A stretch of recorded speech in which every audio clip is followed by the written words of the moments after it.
Study IQ IAS, अब तैयारी हुई affordable. British East India company 1600 में क्वीन एलिजाबेथ से चार्टर राइट्स लेके ट्रेडिंग कंपनी बनकर भारत आती है और 1757 आते आते ये ट्रेडिंग बॉडी एक पॉलिटिकल पावर की तरह राइज होने लगती है और 1857 तक majority of Indian territories direct या इनडायरेक्ट ब्रिटिश रूल के अंडर आ जाती हैं। पर सवाल यह है कि ब्रिटिशर्स जो मात्र ट्रेड करने आए वो कैसे पॉलिटिकल पावर बने और बाद में इंडियन एडमिनिस्ट्रेशन को कंट्रोल करने लगे। तो आज हम समझेंगे कि कैसे ब्रिटिशर्स ने अपने एम्पायर को एक्सपैंड और कंसोलिडेट किया भारत में।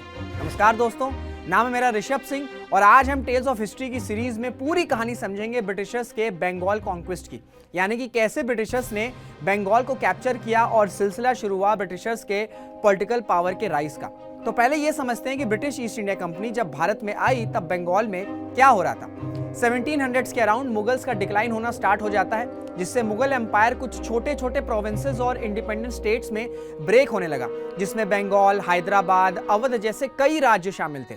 लेकिन क्या आपने कभी ये सोचा है कि इतने सारे प्रोविंसेस में सिर्फ बंगाल ही क्यों? ऐसा क्या था बंगाल में जिसको कैप्चर करने के बाद ब्रिटिशर्स ट्रेडर से एक पॉलिटिकल पावर बनने की तरफ कदम बढ़ा देते हैं? चलिए समझते हैं। बंगाल का मतलब सिर्फ प्रेजेंट डे बंगाल नहीं, बल्कि प्रेजेंट डे बांग्लादेश, बिहार और उड़ीसा का एरिया भी शामिल था। बंगाल प्रोविंस बहुत फर्टाइल रहा है मगध एम्पायर के टाइम से ही, जिस वजह से शुरू से ही बंगाल का ट्रेडिंग रेलेवेंस था। More than 60% of the Asia's trade took place from Bengal itself. Bengal बहुत स्ट्रॉन्ग ट्रेडिंग पोर्ट रहा है, जिस वजह से विदेशियों के लिए अपने देश से ट्रेड करना काफी आसान हो जाता था। क्योंकि बंगाल दिल्ली से डिस्टेंस वाइज दूर रहा है, तो हर तरह के फॉरेन अटैक से भी ये काफी टाइम तक सेफ रहता है। बंगाल के रिच इतिहास की वजह से वो एक रिच और प्रॉस्परस प्रोविंस था, जिसकी वजह से British East India company Bengal को कंट्रोल करना चाहती थी। ये तो हमने समझ लिया कि बंगाल एरिया वाइज बहुत बड़ा था और ट्रेडिंग के लिए परफेक्ट था, जिस वजह से British East India company Bengal को कंट्रोल करना चाहती थी। अब समझते हैं बंगाल में कौन रूल कर रहे थे। तो 1600 में मुर्शिद कुली खान ने बंगाल की दीवानी संभाली, उसके बाद 1627 में सुजाउद्दीन, 1739 में सरफराज खान और फाइनली 1740 में अलीवर्दी खान सरफराज खान को असैसिनेट करके बंगाल की गद्दी पे बैठते हैं। तो 1741 के आसपास अलीवर्दी खान काफी अच्छे से बंगाल को संभाल रहे थे, पर उनके सामने काफी चैलेंजेस भी थे। जैसे वेस्ट में मराठास का राइज हो रहा था, जिनका इंटरेस्ट भी बंगाल पे था, जिसके चलते अलीवर्दी खान भी अफेक्टेड थे। अब यहाँ अलीवर्दी खान के सामने दुविधा थी कि एक तरफ उन्हें मराठास का डर था और दूसरी तरफ अंग्रेजों का, तो इसलिए मजबूरी में अलीवर्दी खान ने अंग्रेजों के साथ कुछ समझौते किए, जैसे कि ब्रिटिशर्स अब फोर्ट विलियम के चारों तरफ फेंसिंग कर सकते थे, जबकि अलीवर्दी खान अंग्रेजों को बाहर फेंकना चाहते थे। पर मराठास के रेड करने के डर के चलते वो ये समझौता ब्रिटिशर्स से कर लेते हैं। अब 1750s के आसपास जब अलीवर्दी खान का टेन्योर खत्म होता है, तो बंगाल में बहुत से लोग थे जिनको गद्दी चाहिए थी, पर गद्दी मिलती है सिराजुद्दौला को, जिसके चलते उनके काफी दुश्मन बन जाते हैं, जैसे कि शौकत जंग, घसीटी बेगम, मीर जाफर, जो सब खुद बंगाल के नवाब बनना चाहते थे। इसी के साथ साथ सिराजुद्दौला की कोर्ट में भी ऐसे बहुत नोबल्स थे जो उनको पसंद नहीं करते थे, जिसका मतलब यह था कि बंगाल में 1750s आते आते इंटरनल कॉन्फ्लिक्ट्स चल रहे थे। सिराजुद्दौला इसी के साथ साथ अंग्रेजों को भी पसंद नहीं करते थे, क्योंकि ब्रिटिशर्स इस वक्त कलकत्ता में फोर्टिफिकेशन कर रहे थे और साथ ही साथ दस्तक पास का मिसयूज करते थे, जिसके चलते बंगाल को कस्टम ड्यूटी मिल ही नहीं रही थी, जिससे बंगाल का रेवेन्यू लॉस हो रहा था। सिराजुद्दौला इसी बात से नाराज होकर 1756 में फोर्टिफिकेशन का काम बंद करने का ऑर्डर देते हैं, ट्रेड ड्यूटीज को खत्म करते हैं और बोलते हैं कि ब्रिटिशर्स को उनके अंडर ही रहना होगा। पर ब्रिटिशर्स उनकी बात नहीं मानते, तो नवाब फोर्ट विलियम कलकत्ता पर अटैक कर देते हैं और ब्रिटिश फैक्ट्री को सीज कर लेते हैं। इसी के साथ साथ वो सभी ब्रिटिश ऑफिशियल को एक गार्ड रूम में बंद कर देते हैं, जहां जून की गर्मी की वजह से टोटल 146 में से 123 ब्रिटिश ऑफिशियल्स की डेथ हो जाती है। इसी घटना को ब्लैक होल ट्रेजेडी कहते हैं। अब क्या हुआ कि जब रॉबर्ट क्लाइव को इस ट्रेजेडी के बारे में पता चला, तो वो कलकत्ता में आर्मी लेके पहुंचते हैं, जिससे वो सिराजुद्दौला को सबक सिखा सके।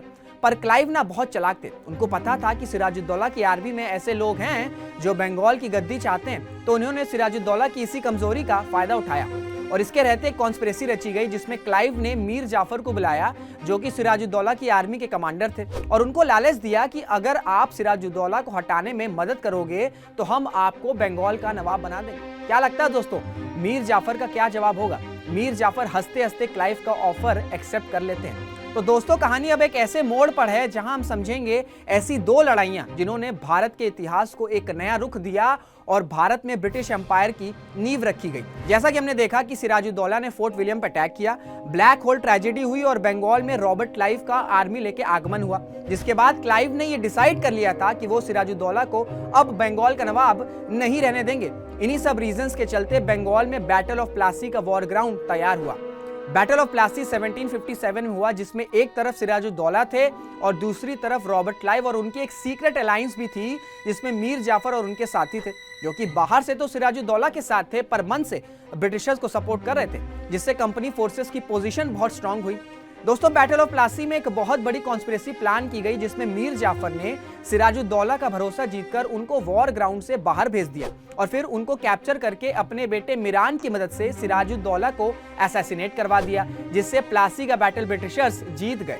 मीर जाफर को अब उनकी लॉयल्टी का अवार्ड मिला और उनको बंगाल का नया नवाब बना दिया गया। पर मीर जाफर बंगाल के नवाब होते हुए भी क्लाइव के कंट्रोल में रहते थे, जिसके चलते वो अंग्रेजों के पपेट बन गए थे और तभी से बंगाल में ब्रिटिश की सोवरेनिटी बनने का सिलसिला शुरू होता है। हालांकि बंगाल की गवर्नमेंट में कोई चेंज नहीं आया, पर ईस्ट इंडिया कंपनी ने एक अपना रेसिडेंट बंगाल के कोर्ट में भेजा, जिसके बाद ये कहा जा सकता था कि बंगाल में ब्रिटिश की सुपरमेसी स्थापित हो रही थी। मीर जाफर बंगाल के नवाब तो बन गए, पर ईस्ट इंडिया कंपनी के गुलाम थे। अब देखा जाए तो मीर जाफर भी बंगाल के ही वासी थे, इसलिए उनको अब एहसास होने लगा कि ब्रिटिशर्स की पॉलिसीज और उनके डोमिनेंस से वो सिर्फ एक पपेट रह जाएंगे और एक दिन बंगाल का खजाना खत्म हो जाएगा, जिसके चलते वो डिसाइड करते हैं डच के साथ मिलकर एक कॉन्स्पिरेसी प्लान बनाने का।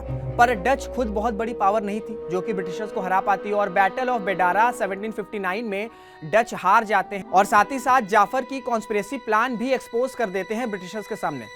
इसके बाद रॉबर्ट क्लाइव वापस जाते हैं और उनकी जगह वैंसी टाट आते हैं। वैंसी टाट अब मीर कासिम को बुलाते हैं और उनको नवाब बनाने के लिए लालच देते हैं और उनके साथ ट्रीटी कर लेते हैं, जिसमें 3 प्रोविजंस थे, जिससे बंगाल में ब्रिटिशर्स का इन्फ्लुएंस और बढ़े, और साथ ही में मीर जाफर से रिजाइन करवा देते हैं ताकि मीर कासिम नवाब बन सके। मीर कासिम ने वैंसी टाट के साथ ट्रीटी साइन की, जिसमें 3 प्रोविजन थे।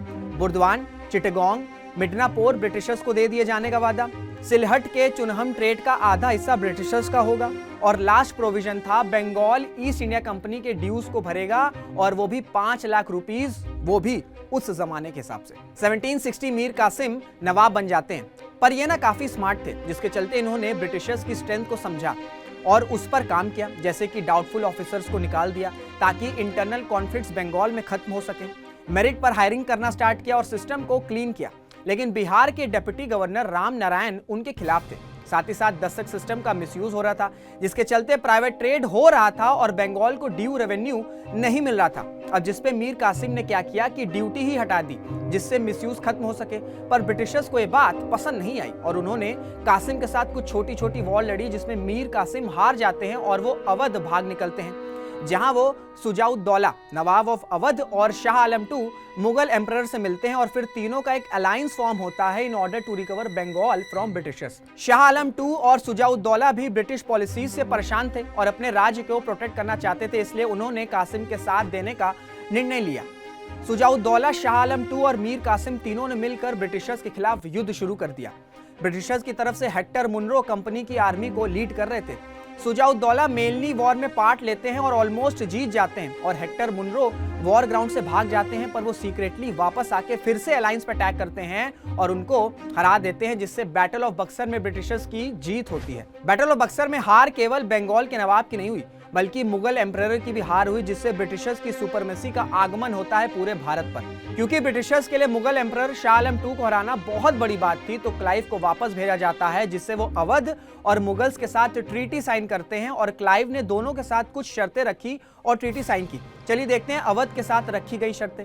क्लाइव ने अवध को बोला कि अपने 2 शहर इलाहाबाद और कारा दोनों शाह आलम II को दे दीजिए और 50 लाख रुपए वॉर के लॉस के लिए दे दीजिए। अब आते मुगल्स पर। शाह आलम II अब इलाहाबाद में ही रहेंगे और दिल्ली वापस नहीं जाएंगे। बिहार, बंगाल, उड़ीसा की दीवानी राइट्स ब्रिटिशर्स के पास रहेंगे, जबकि निजामत राइट्स मुगल के पास ही रहेंगे। कंपनी ने ये प्रोविजन बहुत चालाकी के साथ रखा था और इसी के साथ साथ उसने बंगाल से territorial tax right, trade right और एग्रीकल्चर राइट भी ले लिया। और नवाब अब सिर्फ नॉमिनल हेड बनकर रह गए थे। तो दीवानी राइट्स ईस्ट इंडिया कंपनी के पास और निजामत राइट्स मुगल्स के पास। इसी को कहते हैं डुअल गवर्नमेंट इन बंगाल। इन चेंजेस ने बंगाल की नींव को हिला के रख दिया और सभी पॉलिटिकल और इकोनॉमिक डायनेमिक्स में बहुत बड़ा चेंजेस देखा गया। दोस्तों कमेंट्स में बताइएगा इस डुअल सिस्टम को बंगाल से किसने और कब हटाया था। तो दोस्तों ये थी पूरी कहानी कि कैसे ब्रिटिशर्स ने बंगाल को कॉन्क्विस्ट किया और कैसे एक ट्रेडिंग बॉडी से पॉलिटिकल पावर बनने का राइज हुआ। उम्मीद है आपको ये वीडियो हेल्पफुल लगी होंगी। आपके कोई भी डाउट्स हो आप अपने डाउट्स कमेंट सेक्शंस में पूछ सकते हैं। मुलाकात होगी आपसे अगले वीडियो में। This is Rishabh Singh signing off. जय हिंद, जय भारत। स्टडी IQ IAS, अब तैयारी हुई अफोर्डेबल।